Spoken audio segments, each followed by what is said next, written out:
안녕하십니까. 이번 시간에 우리는 반성을 영적 체험으로 하면 어떤 것이 느껴지는지 같이 생각해 보겠습니다. 저는 이제 어, 영적 체험을 하면 가끔 이제 비난의 목소리들이 전해집니다. 그건 이제 일상생활에서 우리가 비난을 듣는 것과 같은 상황을 영적으로 체험해 볼 수가 있습니다. 그래서 이제 영적 체험을 통해서 결론을 더 빨리 낼 수가 있는 것이죠.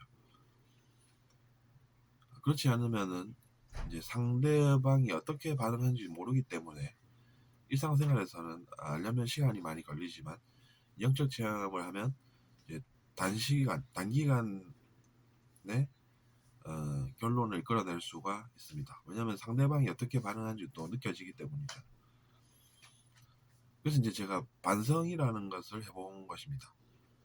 제가 반성을 하는데 타인이 고통을 받는 것이 신기했습니다. 제가 반성을 하는데 왜 상대방이 고생을 할까 이렇게 생각할 수가 있는 것이죠. 그것은 이제 제가 어, 알아보니까 상대방을 비난하면 이제 오히려 상대방이 기회를 얻는 것이었습니다. 그것이 왜냐하면 비난이 옳지 않은 것이기 때문입니다. 그러니까 자기 자신이 옳지 않은 것을 하면 상대방이 도리어 역할이 커진다는 것이죠. 이제 그렇게 제가 근데 살아온 것입니다. 근데 영적 체험이라는 것은 우리의 성장을 위해서 존재하는구나 이런 생각을 하게 된 것이고 그 사실을 알고 난 이후에는 이제 그런 자기 자신의 행동보다는 다른 것이 낫다는 것을 알게 된 것이죠. 그래서 이제 반성이라는 것을 영적 체험을 통해서 해본 것입니다.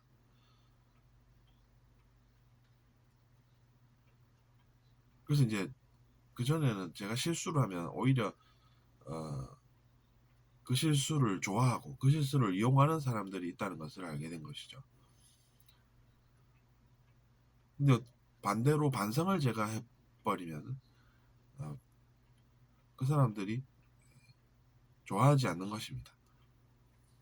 그러면서 이제 때로는 저에게 스승 역할을 하러 온 존재들까지 있어서 제가 반성을 하지 않을 수가 없었던 것이죠. 왜냐하면 그들이 저를 꾸짖으니까 제가 뭐 그들과 맞서겠습니까? 오히려 문제 생기게 그게 아니라는 것이죠.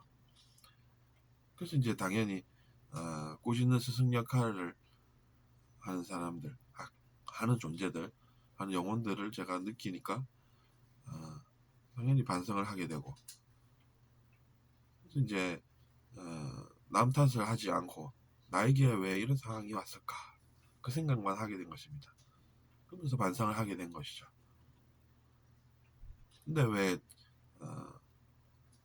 저를 미워하는 사람들 그리고 저에게 잘못한 사람들이 고생을 하게 되느냐 이런 생각이 든 것입니다. 그래서 역시나 이제 반성이 낫다는 것이죠. 남 탓하면서 그들을 비난하고 그들을 이기려는 것보다는 그러면서 이기는 것이라는 것은 원래는 내 환상이구나 내가 지어낸 현실이구나 그렇게 생각을 하게 된 것이고 그래서 이기려고 했던 사람이 결국에는 고생을 또 하게 되는 것을 보면서 그런 모습을 지켜보면서 여러 가지 생각을 하게 된 것입니다. 이기려고 했더니 처음에는 이겨서 기분 좋다라고 생각해도 나중에는 또 반성을 하게 되니까 내가 이겼다고 생각하는 사람이 반성을 하면 이제 이기는 사람도 그 사람이 나쁜 사람이라고 생각해서 이겨야 했었는데 그래서 나쁜 사람 이겨서 처음에는 기분이 좋았지만 그 대상이 반성을 하게 되니까 그 사람의 잘못이 사라지게 되고 그래서 이겼다고 생각하는 그 사람이 또 고생을 하게 되고 그런 일들이 일어났던 것입니다.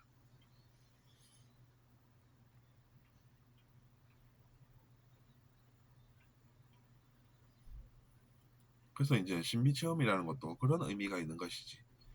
이제 그것으로 뭔가 얻어보겠다라고 생각해서 접근하면 허무함을 느끼게 됩니다. 그러니까 그것은 언제나 조심해야 될 이야기가 되겠죠. 그래서 이제 반성을 어쨌든 계속 하다 보면 그에 맞서는 존재도 나옵니다. 물론 저보고 맞서라 그러면 저는 그걸 왜 하겠나 이렇게 생각을 하지만 이제 강한 우월의식을 가진 사람은 자기 자신의 의식이 낮아지는 것도 모르고 계속 이기려고 하는 것이죠. 그러니까 이제 의식은 떨어질 수밖에 없는 것이고 갈수록.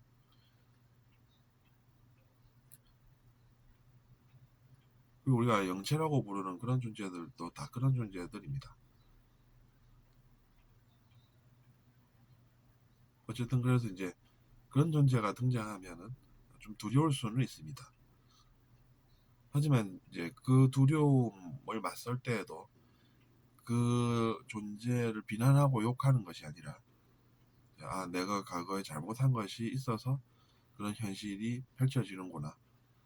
일체유심조구나. 내 마음이 지어낸 현실이구나. 내 마음이 만들어낸 현실이기 때문에 어쩔 수 없고 그래서 이제 그것도 내가 뭔가 잘못한 것이 있어서 느껴지는 것이니 내가 그 잘못을 찾아서 반성을 하면 되는 것이었습니다. 그래서 이제 찾아서 반성을 하니까 이제 영체의 힘이 줄어드는 것이죠.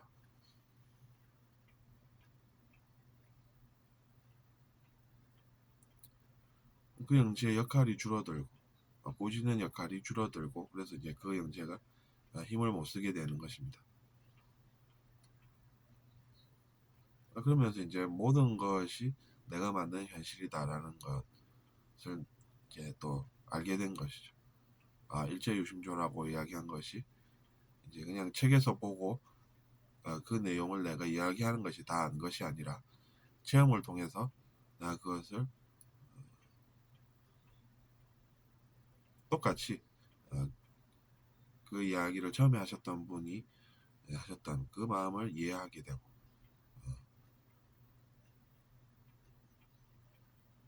그런 경험을 또 우리가 의식 성장을 하면서 할 수가 있다는 것입니다.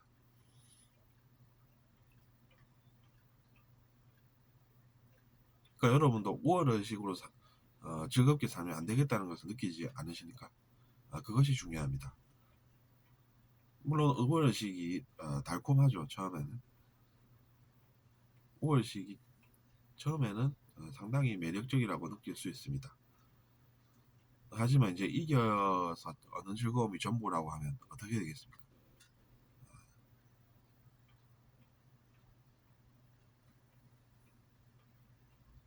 상대방을 꾸짖는 그런 역할을 하면서 살면서 실제가 아닌 환상 속에 살게 된다는 것입니다. 또 의식이 많이 내려간다는 것이죠. 더군다나. 그래서 저는 의식이 내려가는 그런 것은 이제 상당한 자기 자신의 손해다 이렇게 느끼는 것입니다.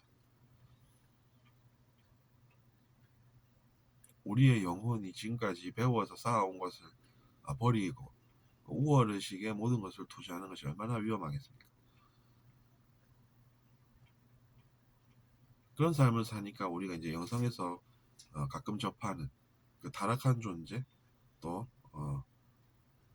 비스트 같은 우리가 짐승이라고 비스트를 한글로 번역하긴 하지만 그런 존재들은 사람들을 괴롭히는 역할을 합니다. 꾸짖는 역할이라고 생각하기보다는 그런 존재들은 괴롭히는 역할을 한다고 보면 적당하겠죠. 그러다가 결국에는 소멸된 존재도 있다고 하죠. 그러니까 꾸짖는 역할만 하고 괴롭히는 역할만 그것이 이제 또 되면은 곤란하다는 것입니다. 왜냐하면 나중에는 그 역할도 사라지기 때문이죠. 세상에 존재할 이유가 없어서 사라지는 것입니다. 그러니까 당연히 영생이 나은 것이죠. 지금은 많이 고통스럽고 아파도 우리는 영생을 살 수가 있는 그 길을 가야 하는 것입니다.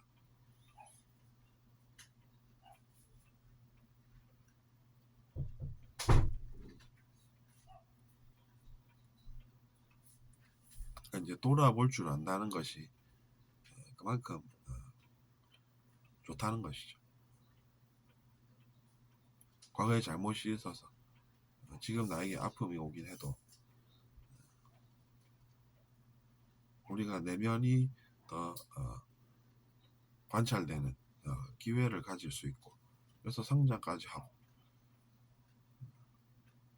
그리고 모르던 개념까지도 알 수 있는 것입니다. 물론 이제 한 일생을 살면서 배울 수 있는 것이 그 양이 그렇게 많지는 않다고 이제 연구까지 되어는 있지만, 그럼에도 불구하고 우리는 달팽이 같이 조금씩 앞으로 나아가서 더 나은 존재들이 되는 것입니다.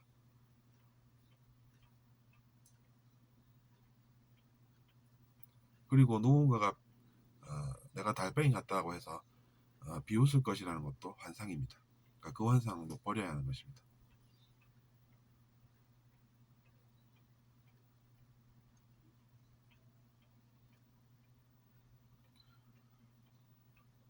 그리고 이제 과거에 또 누군가를 놀렸던 사람이라고 하더라도 반성을 하면은 이제 그 잘못이 바로잡아지는 것이지 영원한 죄를 지은 것도 아닙니다.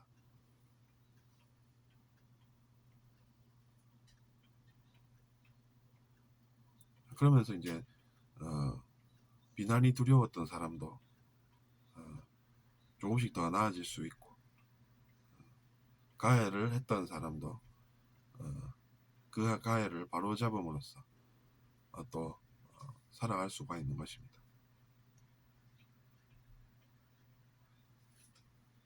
어쨌든 잘 들으셨다면 좋겠고, 구독 부탁드리겠습니다.